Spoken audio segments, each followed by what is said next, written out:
Good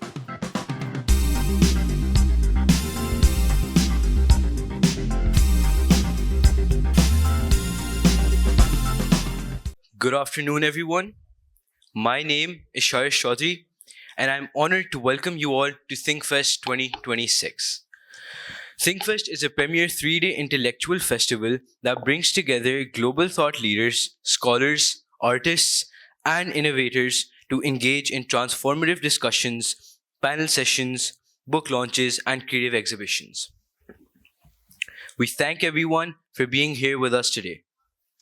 This session, Privatization, an easier crop route or structural change, examines one of the most critical and contested policy questions facing Pakistan's economy today.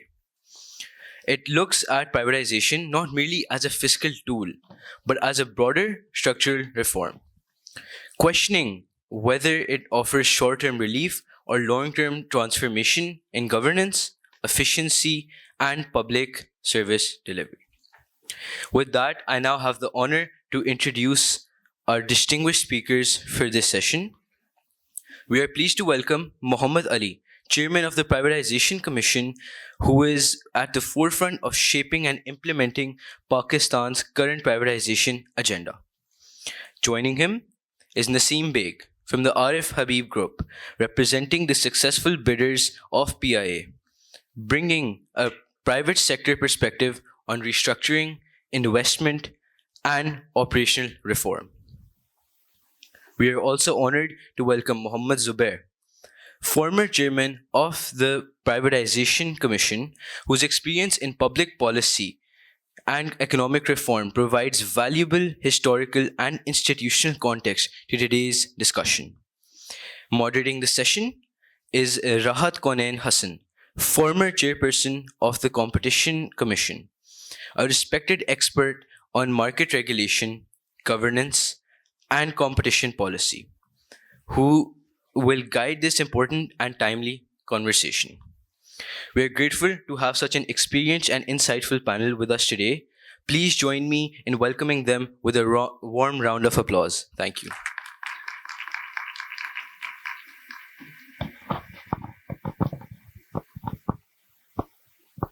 Assalamu alaikum, everyone. Delighted to be here and hoping the discussion today will warm you up all a little bit. We have the benefit of having very distinguished panelists, one present and one former chairman Privatization Commission, and a leading member of the team of the consortium who has won PIA privatization. So this is a platform where we do the critical thinking and we can ask candid questions and hear candid answers. In Pakistan, privatization has often been viewed as a panacea for economic reforms. Is it the real remedy for the economic growth, for the instability that we are facing, and what's happening to the state-owned enterprises? Or what are the challenges? So today in this platform, we'll be touching different aspects, not just focusing on PIA, but the lessons learned in the past, the challenges that we expect, the risks of failures, the governance issues, the board representation particularly, and post-privatization, how Privatization Commission looks at the regulation of the entity, which perhaps, in my experience, what I have seen has been neglected. And also, the very theme we need to understand that is privatization just an easier route or a structural change? When you say structural change, what we mean is it really going to make market more robust and competitive, or it's just transfer of ownership from public to private sector? Because I certainly that's not the objective of privatization. So how we look at privatization. To each panelist, the format is that we'll go into 3 rounds, asking each of the panelists 2-3 questions. And obviously, the audience here is not without a purpose. We look forward hearing from you some critical questions and engaging with you as well. So Muhammad Ali, luckily you have also been SSCP chair, you have regulation experience, and now here as chairman Privatization Commission and advisor to the Prime Minister as well. You made a statement in the press that we have learned lessons from the past, we are more prepared, and we have focused on accountability. So what are the lessons from the past? Thank you, Rahat. Thank you all for being here. If you look at the privatization history, it started in 1990s. So the lessons learned have to be from our own privatization as well as privatizations around the world. A number of countries have gone through privatization over the last 3 or 4 decades. But looking at our own privatization, even today in the Privatisation Commission, for example, we have cases which are 20 years old. उस जमाने में जब privatisation हुई तो जाहिर बात है कि पहली बार हो रही थी mistakes were bound to happen in terms of agreement, in terms of payment, in terms of transfer of assets, there were loopholes and people went to the courts and there have been stays or आज तक कुछ litigation चल रही है, for example, and transactions have not been consummated. PTCL, we all know $800 million issue is still going on. There have been some privatization experiences which were reversed. Steel mill is one example. Exactly. So there have been legal issues, transaction structuring issues, regulatory issues. So that's one big learning. Can I just Sure. intervene here and ask you, how many entities so far have been privatized? I understand it's around, the quoted figure is around 178 entities. How much is still outstanding from these privatized entities to the government that is not yet settled? Actually, agar aap 800 million, the number of entities is Yeah. almost right. In terms of the amount, if you keep aside the $800 million जो कि PTCL का issue चल रहा है, उसके बाद the amount is disputed because the amount that the government feels and the Obviously, it's in investors litigation, feel so- it's in litigation. But you're talking about less than 50 billion rupees, roughly. But then we have to remember, Minus this less than 50 billion is a 20-year-old number. yeah. So today's time it will accumulate. But I just want to touch upon your earlier question in terms of learning. I think एक तो जो कुछ गलतियां हुई past में. I think the other big learning is that in privatization we are not supposed to just sell the asset. Rather, there's a lot of work which happens pre-privatization, and we have to ensure that the objective post-privatization is achieved. And I think that's the theme Yes, of yes, today's absolutely. panel discussion also. Is it just a pure sale? Yeah, it is a structural change. So if you want me to touch upon this now, I can do that, or we can do that later, as you want. You can do it now, but keeping in mind some time. Sure. Basically, when you talk about structural change, so we have to define what structural change means. Structural change, from the government's perspective, you're talking about creating a market-based economy. Yeah. आज की तारीख में जब government के पास इतने सारे assets हैं, so you can't have a market-based economy. And when you have a market-based economy, then the organization will be more efficient, the productivity will be higher, there will be more competition, and the talent pools overall growth will happen. So and it will be a merit-based society because jobs will be given based on merit rather than relationships, which has been happening in the country. So overall, पूरी जो structural change आएगी, so that will lead to growth. Yeah. So, and that's what we are working on. That these privatizations should lead to structural change and not just a pure sale. Yes. Now, taking this question forward, Zubair Saab, during your term, there were 4 or 5 privatizations that were successful, including that of banks. And generally, we take a lot of credit saying our banking industry is doing very well. But in terms of structural change in the market, our banks are not very competitive. You see the rates and the innovation, the competition, that is not there. Yes, they are making a lot, huge profits. That's one thing. But privatization is not only about transferring ownership or reduction of liability or making it operationally efficient. What is the public good that has been transferred from banks to the consumers? That we don't see coming. Ji, can I? Thank you very much for inviting me here.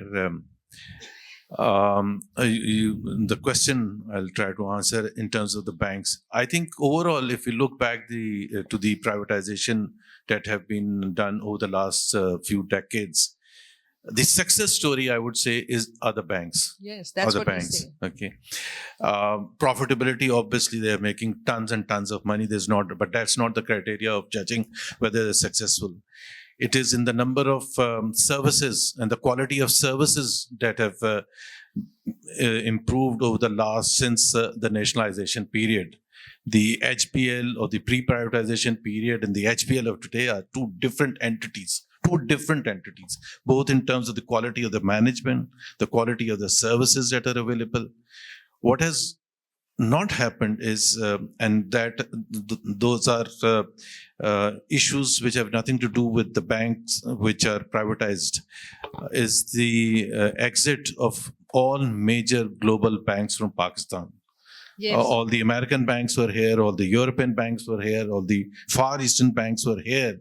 So competitiveness obviously provides that kind of thing which helps finally the public, because the banks are competing in their services, the rates go down, the services go up, and people have more choices.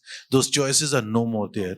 All the American banks, all the European banks, but that's a separate debate why they are not operating here. So that is one reason. The other reason is the other criticism against the present banks again is they have found an easy way to finance, to lend. The government always is in need of money, to put it simply. And so it's the easiest thing to do. Why work on a entity or a private sector institution to lend, where you have to do so much of research, so much of things go into it? And what has that made is that in terms of the public, if you say, they are not benefiting. Only the big companies, they have the opportunity to go and get to borrow money. As far as a common Pakistani is concerned, whether he's come up with a brilliant, innovative idea, like, let's imagine, I mean, if Steve Jobs was in Pakistan, he would never have been able to come up with an idea of Apple, because he could not go to a bank to get borrowing. And that's where the banks have completely failed. So if I go back 30 years ago, how easy it was for a common Pakistani to go and borrow from a bank, it is probably more difficult today. Thank you. That's so. I'll come back to Muhammad Ali with that. As a post-privatization of the banks, we see State Bank as one of the effective regulators. Is it an effective regulator or not? In my experience, when I was at Competition Commission, what kind of hurdles I had faced in conducting an inquiry against the banks, I will also share. But Naseem Saab, coming to you, PIA being privatized is being hailed by the government. Arif Habib company, you are heading as a CEO. So I don't wish to ask what expertise you have. Obviously, it makes business sense and proposition for you, so you would have taken it. But what is the way forward? Would like to hear for the public as what concessions, subsidy or exemptions have been given to you, and what prohibitions, if any, are placed in this transaction on privatizing PIA. Okay. So let me start with the fact that we, as a business house, have no aviation knowledge or didn't have any prior knowledge. And along with our consortium members, we agreed that we would hire the services of one of the major international aviation advisory firms that advise airlines on turnarounds, on all sorts of issues, and they have a very wide range of expertise. So we spent a fair amount of good money, not knowing whether we'd win the transaction or not, but got a lot of advice, including a broad turnaround plan, while they were very clear that a detailed plan would cost us a lot more, and we thought, once, if we are successful, then we'll consider that step 2. But the broad plan indicated that, one, the existing carved out company, so that everyone is clear, the item that came for sale was the aviation business, not the hotels, other properties, etc., which were retained in the holding company, along with the legacy liabilities, etc. So this was the operating company with its current operating liabilities, albeit we had a little bit of an issue because this carving out took place about 2 years ago, and since then some liabilities had built up, but they were not immense. If I can ask a figure, because let's say 600 billion has been kept by the government itself, Yes. how much has been transferred to you? The current liabilities, which I would imagine is a total of 180 billion, but then there are assets against it. So, but there were, let's say, some overdue amounts that were worrying us. And to that extent, and these were owed to other government entities. So there was, prior to the bidding, it was finally agreed amongst all the bidders and the privatization that they'll be given 5 years to pay those government liabilities. Otherwise, everything else we have to face. But I read in the reports that you intend to take, you have 34 aircrafts, you intend to take it to 64, 18 are operational right now. Yeah. What timelines you have in Okay, mind? let me put it this way. First of all, the way the transaction has been structured, it means out of the 135 billion that we bid, 125 billion comes into the company. There's 2/3 of it initially as soon as we take over, which is roughly about 3 months away. And then the balance has to be paid within 12 months. So all that money that comes into the operating company is what was needed to get it back on its feet and into a robust sort of financial position to be able to go forward. The potential of adding on aircraft is still in the sense that although we had some idea that we'll need some more wide-bodied, some the single aisle, depending on the routes we finally decide that we feel would be more profitable routes, if I may put it that way, both the long haul as well as the shorter runs.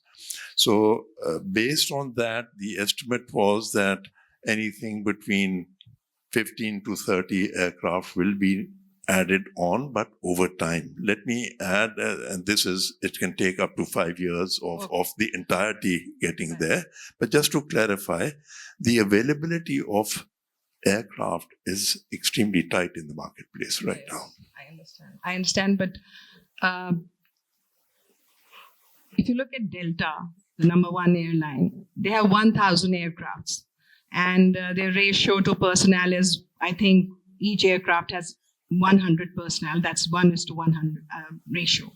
I think PIA has double the ratio. Is that true? And you have offered a protection, I think, in this transaction to the 10,000 employees roughly of around a year that they remain undisturbed. Okay, it's not. So not 10,000. It's more. They're 6,000 plus of employees on the company's payroll and another 2,000 through a contract company. So let's say about 8,000 is what I would say is the total. It's a 1-year arrangement that one can't get rid of. But let me say this one ratio tends to be misleading. PIA handles a lot of the ground services which other airlines don't. They use contractors. So you can't have a straightforward like with like comparison. But in terms of destinations, how many? I was just asking about the overall strategic plan that you may have that could say in 5-7 years, this is what we will be able to achieve. Is there any summary for the audience to understand? There is a broad plan. As I said, the major consideration will be the destinations where, if I talk of international, where most of the Pakistani diaspora is settled and they need to travel. And obviously, they would love to have direct flights rather than having to come via other places in the world. And then there is a lot of travel within the GCC area, etc., etc. So, and then on the domestic side, all of us know that there is now a fair amount of competition, but still there needs to be more flights. And so on both cases, the idea is to increase frequencies as well. For example, if someone wants to travel to, say, a city in the UK, Manchester or London or whichever, and you said there'll be 2 flights a week, that in modern times makes it extremely difficult for people to, someone So you needs to go. increase the frequency. So the emphasis will be on frequencies and therefore not spreading out too much initially, so that otherwise you can't have those frequencies. So it has to be a balance, which is now the detailed studies are now going on. These were the broad issues that we have. Okay. I had asked this question to you, but I'll take it up with Muhammad Ali again. As to, we know about the sweeteners, not all, like in terms of sales tax subsidy for 15 years. What prohibitions to ensure that we don't have a case, we have heard state-owned enterprises being privatized, and then eventually they're out of business and they have sold the lands. We talk of New Nazimabad that was built on the privatized entity. So this doesn't happen, that asset starts getting disposed of. What prohibitions are in place to ensure this privatization is successful? In terms of the assets, we have to look at the assets which have been transferred in PIA's case. There are 7 international offices, residential and commercial. In total value is less than $10 million. So 3 billion rupees, not a big number in a 180 billion rupee transaction. Domestic properties, we have transferred less than 15 billion is the total value. Again, not a big number in the overall scheme of things. So there are no lands which have been transferred as such in this case. If they want to sell the planes, I think we'll be very happy. The planes majority of them are more than 20 years old. Average age of the fleet is more than 15 years old. So we'll be very happy if they replace the planes. So that's number one. Secondly, in order to ensure that I think we need to step back rather than just focusing on one transaction. Okay, what mechanisms are in place? What is the thinking at a strategic level in every privatization? So what is the objective of privatization in this case?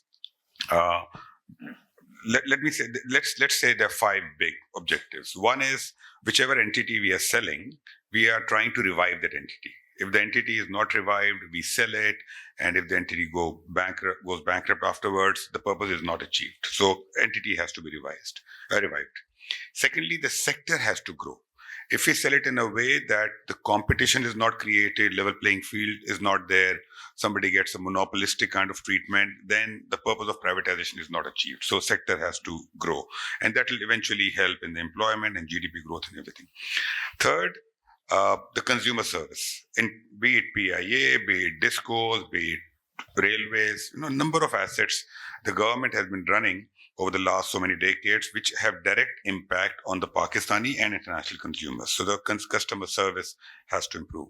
Fourth, I think the process has to be competitive. When there's competition, and you all saw in this case there was fair competition, then the best possible price at that time will be received. I think that's important, that the best possible price at that point in time, because any asset has a value at a certain point in time.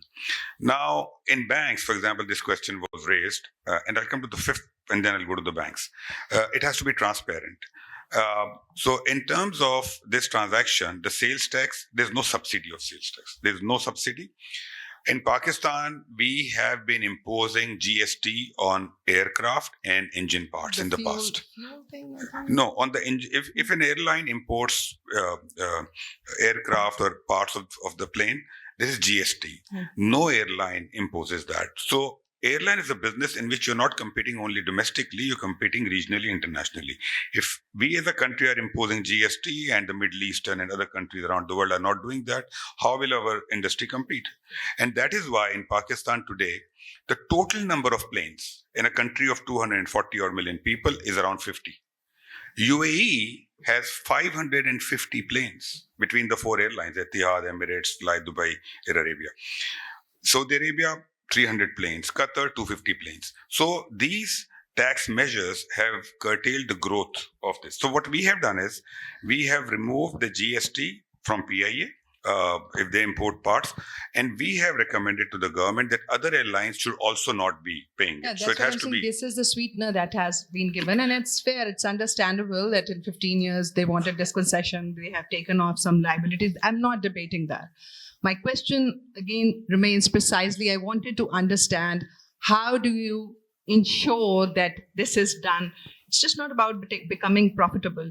What if they pass it on to someone else? There must be licenses, slots, and other things. What are the protections that you have ensured and put in place that this PIA, for the purpose that you have offloaded, achieves that purpose?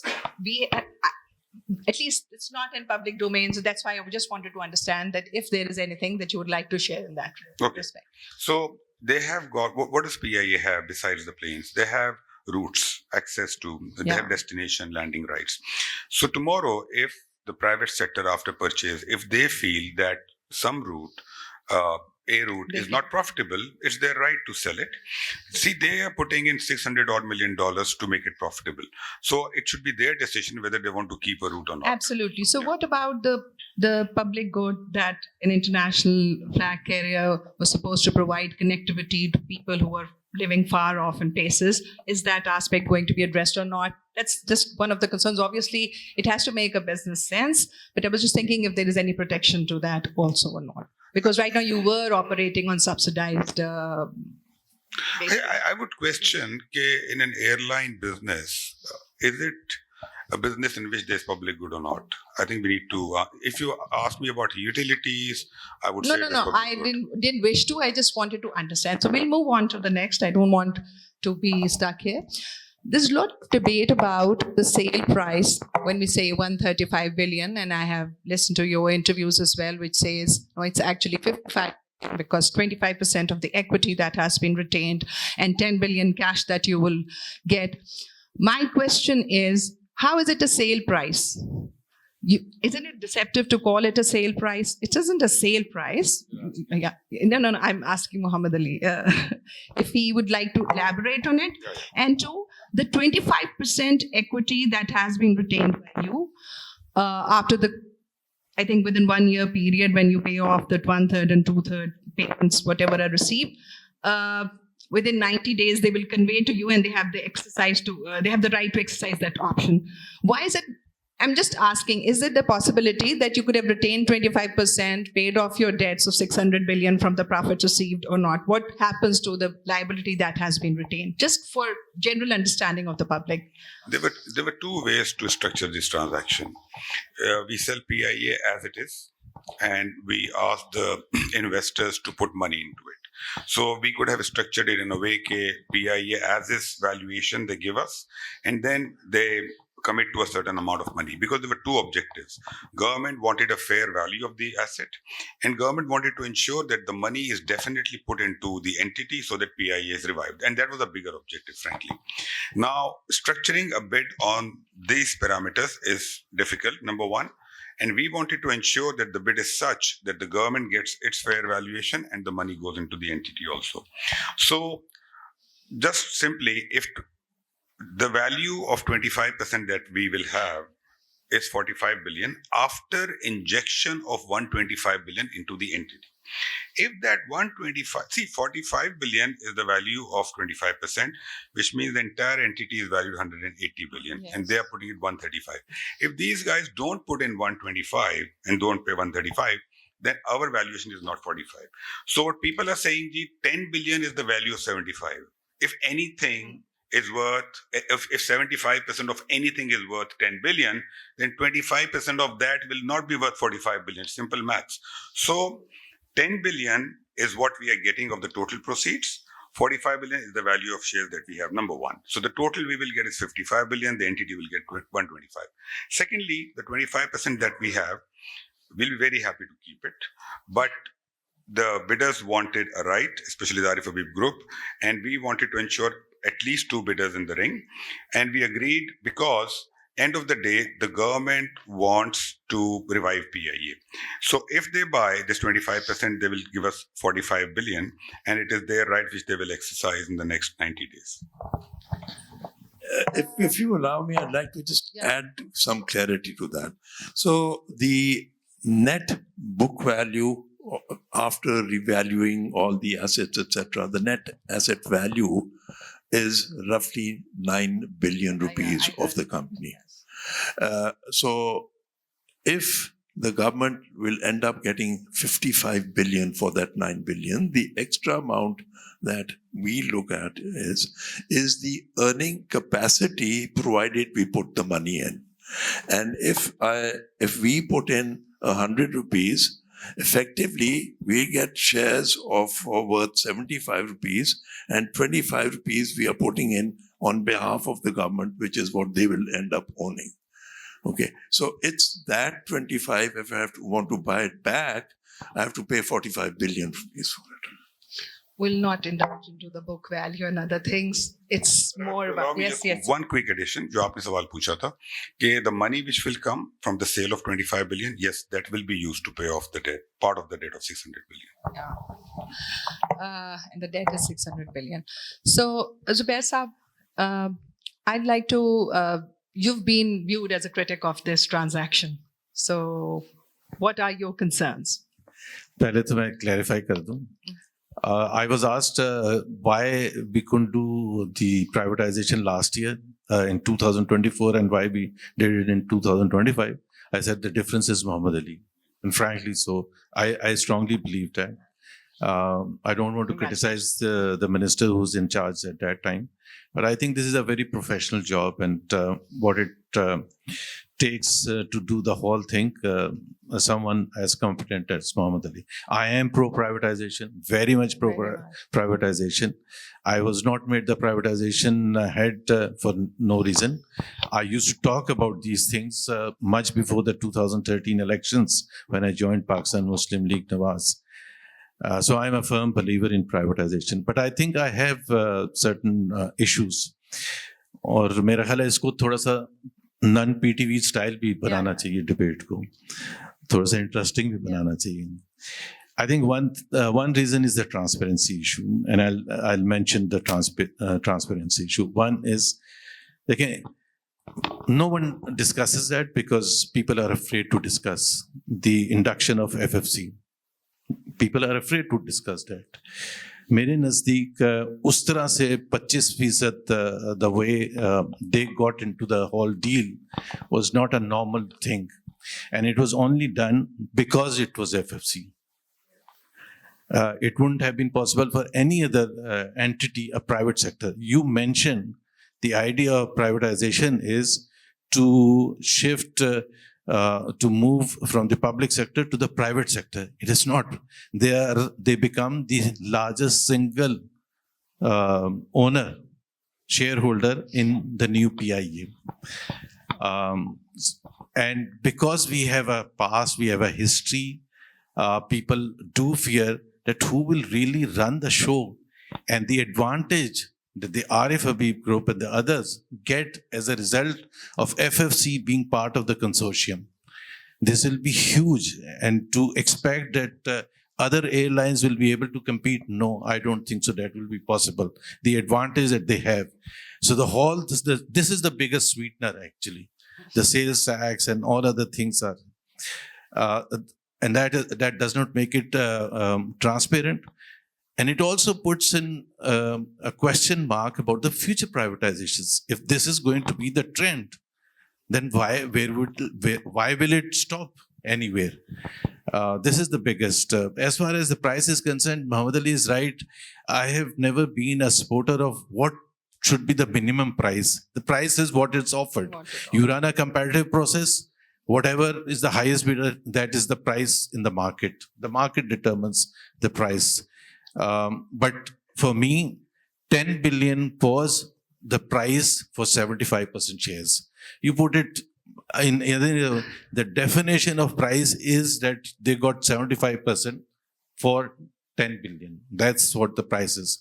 The additional, the way it was structured, I mean, it can be structured like that, but I think that was done to please the people, to showcase that last year when the previous bidder offered, I think 10 billion for I don't know how much percentage of shares, he was rejected.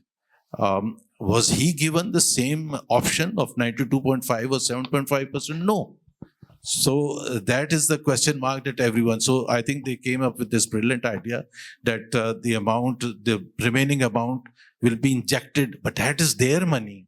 That is not government of That's been the Pakistan problem. money. So how can that be the price? That's a management plan that they were asked to put in how much money they will inject in the airline to ensure that it is successful over a period of next 1 to 5 years and whatever.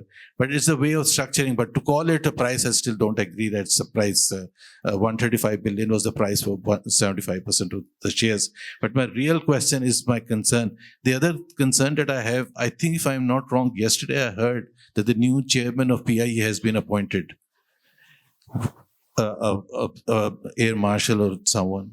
Why is that being done? If it is privatized, then why is the decision not being held back another month or 2 months when you people take over? I mean, so it just shows that whether it has really gone in the private hands or not. Mohammed Ali, would you like to?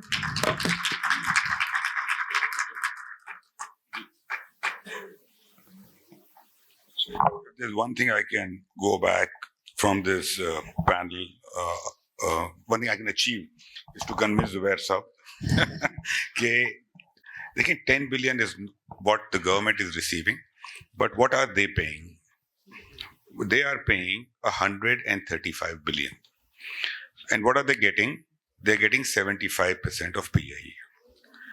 So the value of 75% is not 10 billion. The value of 75% is 135 billion. Because that's what they're paying and that's what they're It's getting. how you call and how you term it, but I would agree with Zubair Saab to this extent that when you're injecting back, you are doing it in your own entity, and that's the profit for the shareholder, not to the government. Let's not get into. We'll get stuck with PIA. I think we should move. No, Rahat, I think if a criticism has been made on behalf of the government, you should afford me the opportunity to at least clarify. We don't have to agree. Sure. We don't have to agree, but I think the clarification is important. People are paying 135 billion. Yes, it is 125 is going into the entity, but against that 135 billion, they're getting 75% stake. And that's how the government's 25% is worth 45 billion. And the total amount of money, if they buy 25, is 180 billion that they will be paying for PIA. Now, everybody can have their own view. I don't have a problem with that. Secondly, in terms of जो पहला criticism था, sorry, I'll just continue. Last time, around a year ago, when this bidding happened, it was very clear that 10 billion was offered for 60% total. 10 billion was offered for 60%. Out of that 10 billion, 85% was going into PIA and 15% was coming to the government. The total amount of money which the bidders were paying was 10 billion. This time, the total amount of money the bidders are paying is 135 billion. So 10 is comparable with 135. 10 is not comparable with 10. I'm going to clarify that. As far as Fauji is concerned, I don't think they will be in every privatization. It has to make commercial sense for them, whether they will be involved or not. But Fauji's were not the only entity which was allowed to participate. If, frankly, the winning consortium wants, they can get any other partner that they want.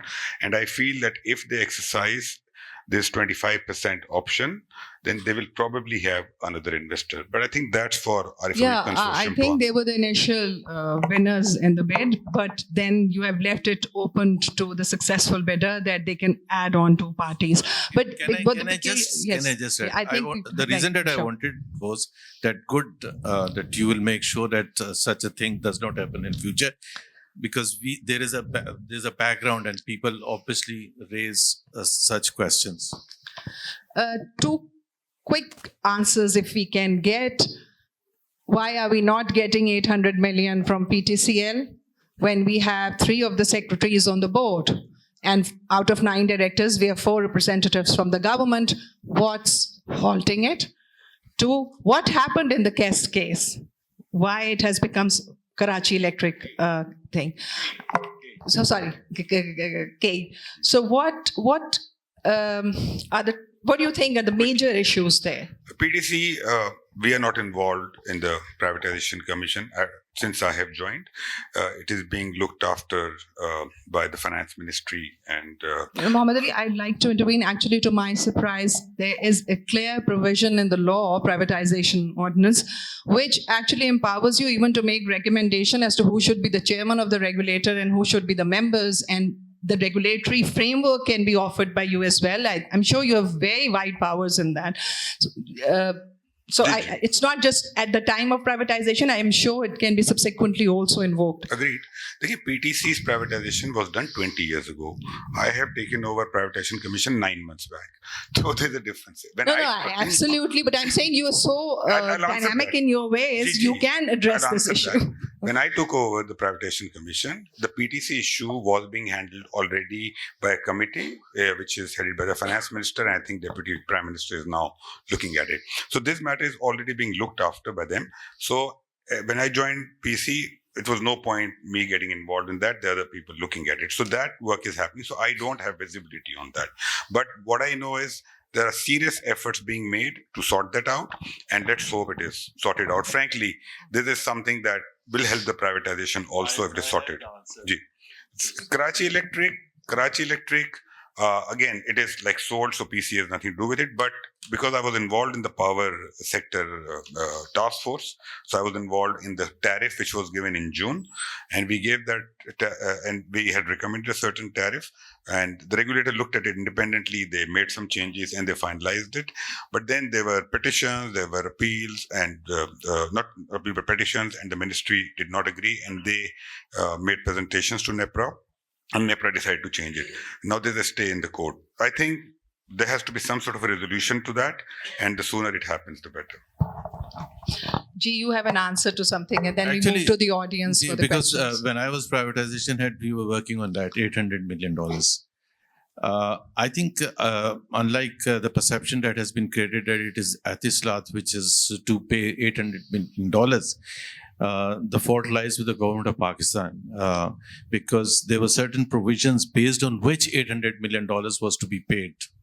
And that was the completion of the transfer of the ownership of about 3,000 plus small entities all over Pakistan, which were not in the name of PTCL. They were to be completed by 2006 or 2008, I don't remember, which had not been done. But now only 33 are remaining. Yeah, but by that, when I became the privatization head in December 2013, none of that had happened.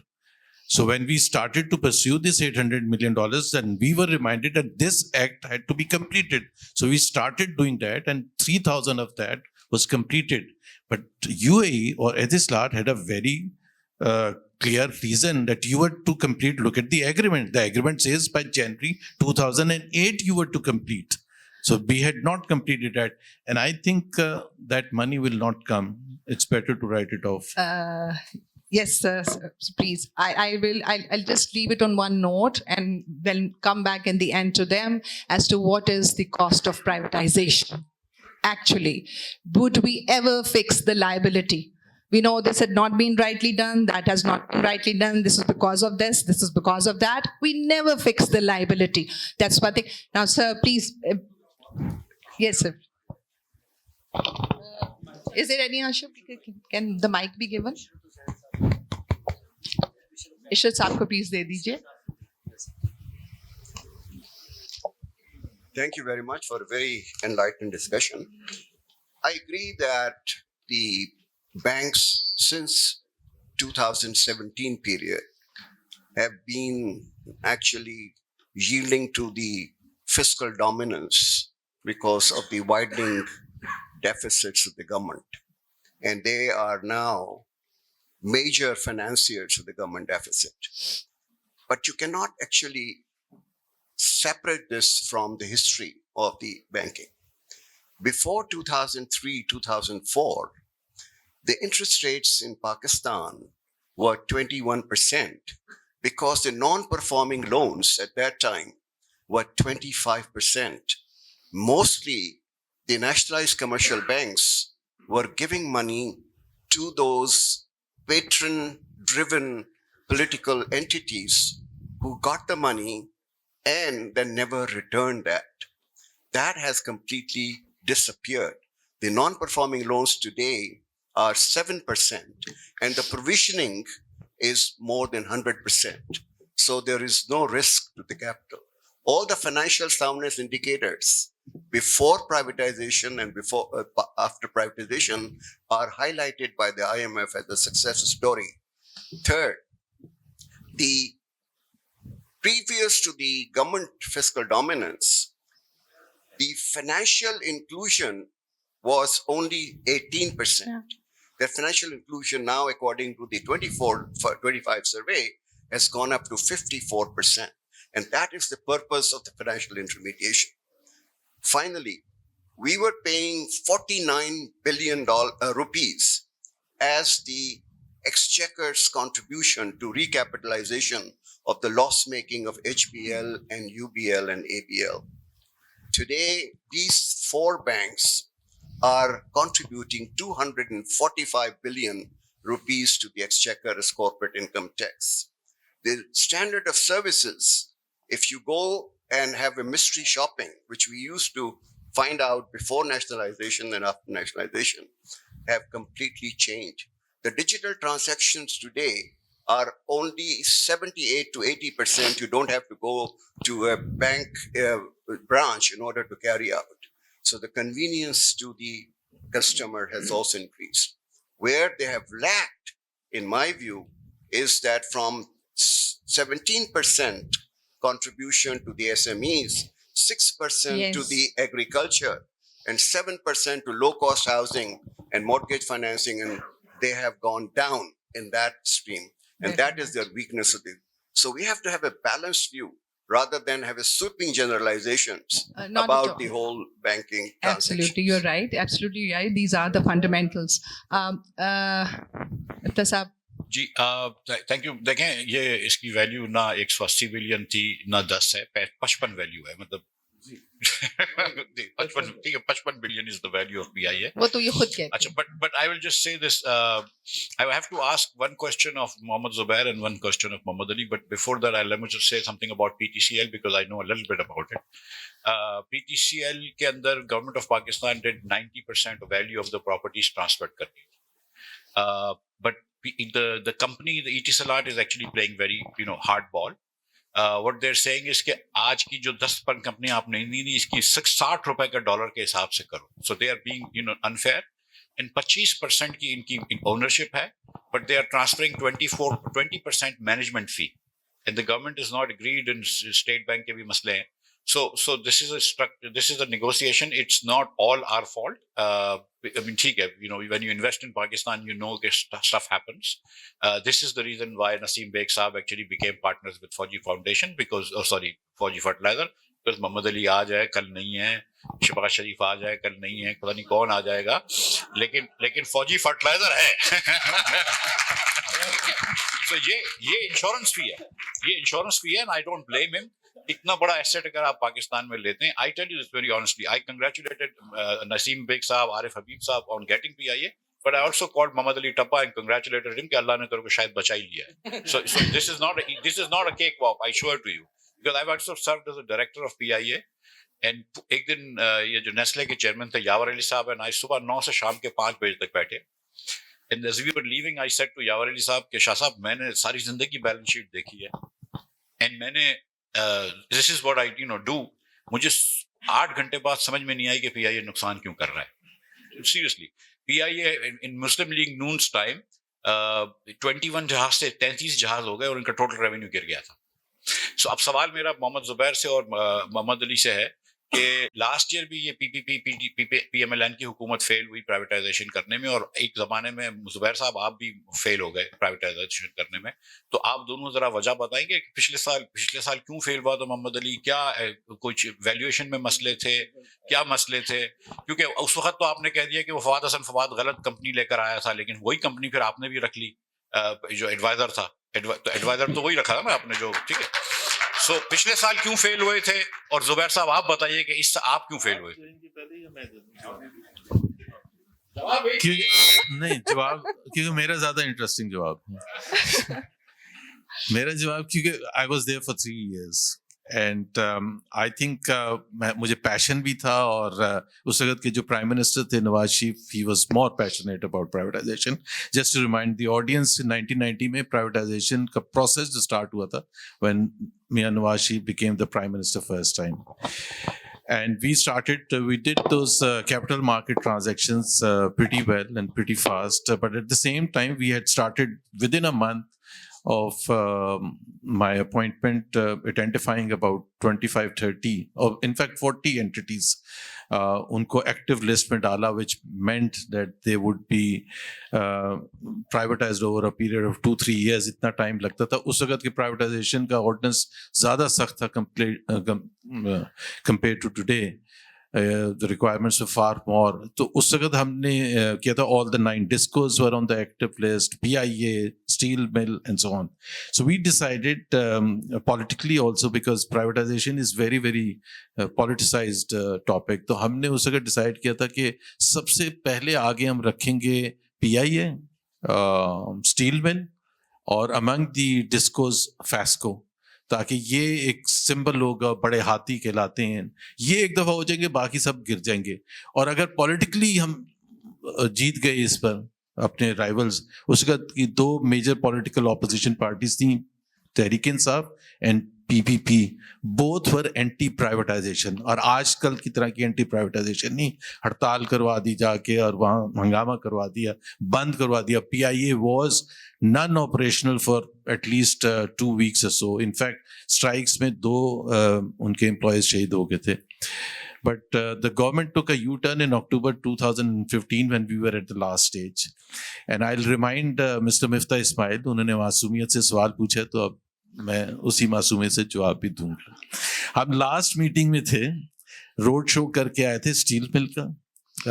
Road show is the last part, the marketing part of it, कि who are the potential buyers. So cabinet committee on privatization की meeting हो रही थी, and I was briefing the cabinet committee, which was being chaired by Mr. Ishaq Dar, and Miftah Ismail was also part of the economic team, और the board of investment के chairman थे उस वक्त। इन्होंने मेरे से सवाल पूछा, I don't know इनका इंटेंट था क्या।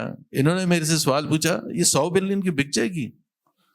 तो मैंने कहा, मिफ्ता, जब वो ठीक ठाक थी 2006 में, अभी बंद थी, 2015 में बंद पड़ी थी। मैंने कहा 2006 में जब चल रही थी तो 23 बिलियन की बिकी थी, which was overturned by Iftikhar Chaudhary. तो अभी कैसे? इसने कहा 50 की बिकेगी। मैंने कहा 50 की भी नहीं बिकेगी। एंड आई रिमाइंडेड एवरीवन कि मुझे प्राइम मिनिस्टर ने ये कहा था कि जुबैर साहब अपने पल्लू से भी पैसे देने पड़े तो इसको निकाल देना। तो जब इन्होंने ये, तो इसहाक डार साहब ने कहा ये तो बहुत वरिंग का जवाब दिया है कि 50 की भी नहीं बिकेगी। तो this meeting is postponed and he invited some of us including mister Miftah Ismail to his room and he said, वहाँ शायद काका नपासी, मैं, एहसन इकबाल और शायद ख्वाजा आसिफ थे। तो उन्होंने कहा जुबैर साहब आप ये कर क्या रहे हैं, प्राइवेटाइज कर रहे हैं स्टील मिल? मैंने कहा ये तो क्वेश्चन उस वक्त पूछना चाहिए था जब मैनिफेस्टो बना रहे थे इलेक्शन से पहले। अभी 2.5 साल एफर्ट लगा के millions of dollars financial advisers को देने के बाद you are asking this question. उन्होंने कहा इमरान खान बाहर निकला हुआ है, वो तो मार देगा हमें अगर हमने प्राइवेटाइजेशन कर दी। So he came up with a brilliant idea, and that was the then proposed privatization. कि हम इसको सिंध गवर्नमेंट को दे देते हैं। I said, how is it privatization from the federal government you transfer to almost the worst provincial government and you call it privatization? कह रहे नहीं वो होगी नहीं, 1 साल तक हम खिलते रहेंगे और वो फिर इसमें जवाब नहीं, इस तरह से 2018 आ जाएगा तो इलेक्शन का टाइम हो जाएगा, हम तो कहेंगे हमने बेस्ट एफर्ट किया। And that is what it derailed. And PIA also we took the U-turn. And FASCO ki we got the bids and we took the U-turn. So then the whole process. वैसे technically, just a second, privatization की definition includes that. From federal control to another federal control, surprisingly. I think we have only 5-7 minutes left. Muhammad Ali one, and then I think 2 questions quickly you have to take. जी Muhammad. सियासी सवाल के सियासी जवाब ही मिलेंगे आप लोगों को. जुबैर साहब के जवाब से तो मैं अपने आप को डिटैच कर लेता हूँ. पहली चीज. अच्छा, मिफ्ता का सवाल है बड़ा इंपॉर्टेंट है. पहली बात, Miftah, EY was the advisor last time. मैंने कभी नहीं कहा कि वो गलत एडवाइजर थे. मैंने कभी. I think they have done a fabulous job. Very honestly, I worked with them. EY, उनके lawyer Heather Mota, they did a remarkable job. They did a remarkable job in PIA. So I'm very happy with them. I think issues 2 हैं. एक issue ये है कि हम बेचने जा रहे हैं वो एसेट्स जिनका हाल बुरा है, और हमें लगता है कि हम सोना बेचने जा रहे हैं. ये बहुत बड़ा इशू है. जब लास्ट टाइम जब हम बेचने जा रहे थे, जब बिक रही थी ना PIA, तो जो अप्रूवल चाहिए थी, बिडर्स को जो चीजें चाहिए थी वो हम दे नहीं रहे थे, दे देते. उसमें IMF के भी इश्यूज थे और भी थे. तो इस बार चूंकि लास्ट टाइम वो नहीं हुआ, तो आई थिंक वो एक थोड़ा सा एक रियलिज्म आ गया है सिस्टम के अंदर कि हमें अगर ये बेचने हैं तो at a certain point in time, at a certain price, with the right set of policy and regulatory changes, we'll have to sell it. Otherwise ये चीजें नहीं बिक सकती हैं. और इस बार आप देखें, इंटरकॉर्पोरेट डिविडेंड रिजीम, GST, सारी चीजें वो एडजस्ट हुई. तो आई थिंक एक ये माइंडसेट है ना कि we have to know what we are selling. And we have to be realistic about it. I think it's there in the system now. पहली चीज. अच्छा, दूसरी चीज, हमारा एक और प्रॉब्लम है, और वो फिर 5 साल बाद मालूम चलता है. जैसे कि बैंकें बहुत पैसे बना रही हैं, नहीं वो हथकड़ी तो पता नहीं होगी नहीं होगी, लेकिन 5 साल बाद मालूम बैंकें पैसे बना रही हैं. लेकिन बैंकें पैसे इसलिए नहीं बना रही कि प्राइवेटाइजेशन सही नहीं हुई थी. प्राइवेटाइजेशन सही हुई थी. वो तो पॉलिसी हमने क्या अडॉप्ट की है, government is the largest borrower, spreads कितने हैं, ये सारी चीजें. तो आई थिंक ये माइंडसेट थोड़ा सा was the issue. But today I think this clarity कि we have to go all out and sell it. जी, next question you want to go. तजुर्बात से Great conversation. Sir, discos are black hole of the economy. Power ka jo circular debt it is around 3 billion rupees. So will you be waiting 3 trillion, and will you be waiting for K Electric privatization to be completed for 9 discos privatization, and can you go for this 9 discos privatization in one go instead of going into the phases? We will देखें, KE का जो issue है, it has nothing to do with privatization, as I said. वो उनके tariff का issue है जो कि गवर्नमेंट और KE are trying to resolve, और इंशाल्लाह ताला in due course of time resolve हो जाएगा. It has to be resolved one way or the other. तो वो तो इंशाल्लाह हो जाएगा. Having said this, no, we will not wait for anything related to KE. We will go ahead with discourse. लेकिन हमारा जो चैलेंज होगा, and it might be with time, I think we will know it's a blessing in disguise, कि कई में जो चीजें आज हो रही हैं वो हमें मेक श्योर करना है कि इन डिस्कोज में आने वाले वक्तों में ना हो. तो हमें जो अपना टैरिफ का जो स्ट्रक्चर करना होगा और प्राइवेटाइजेशन जो ट्रांजैक्शन स्ट्रक्चर करना होगा, वो ऐसा होना होगा कि आने वाले वक्तों में रेगुलेटर और एंटिटी में आपस में इश्यूज ना हो. तो उसमें क्लैरिटी चाहिए होगी, सर्टेनिटी चाहिए होगी, लॉन्गर टर्म क्लैरिटी चाहिए होगी, वरना इन्वेस्टर्स नहीं आएंगे. And that's what we are working on. हम 5 डिस्कोर्स को लाएंगे अभी, और इंशाल्लाह ये 5 हमारा टारगेट है इस साल के एंड से पहले हो जाए, बाकी 4 अगले साल हो. बट इसमें जो सबसे बड़ा चैलेंज है, how do you structure it in a way कि जो बिगर ऑब्जेक्टिव है कि इनके अंदर जो टेक्नोलॉजी इन्वेस्टमेंट जानी है, कंज्यूमर को जो सर्विस मिलनी है, अफोर्डेबल इलेक्ट्रिसिटी होनी है, वो सब कैसे होगी, और investor doesn't have to, there's no uncertainty as far as the investor is concerned. They need to be certain about tariff, about the losses, about the recoveries, and that's what we are working on. Inshallah ta'ala we'll achieve that. Any one last question that I can take is मेरा आपने बात किया था कि security तो securities क्या है इस टर्म्स ऑफ व्हाट पीआई में कैसे डाला जाए 150 कंडीशन उसका वो जवाब मिल नहीं रहा है.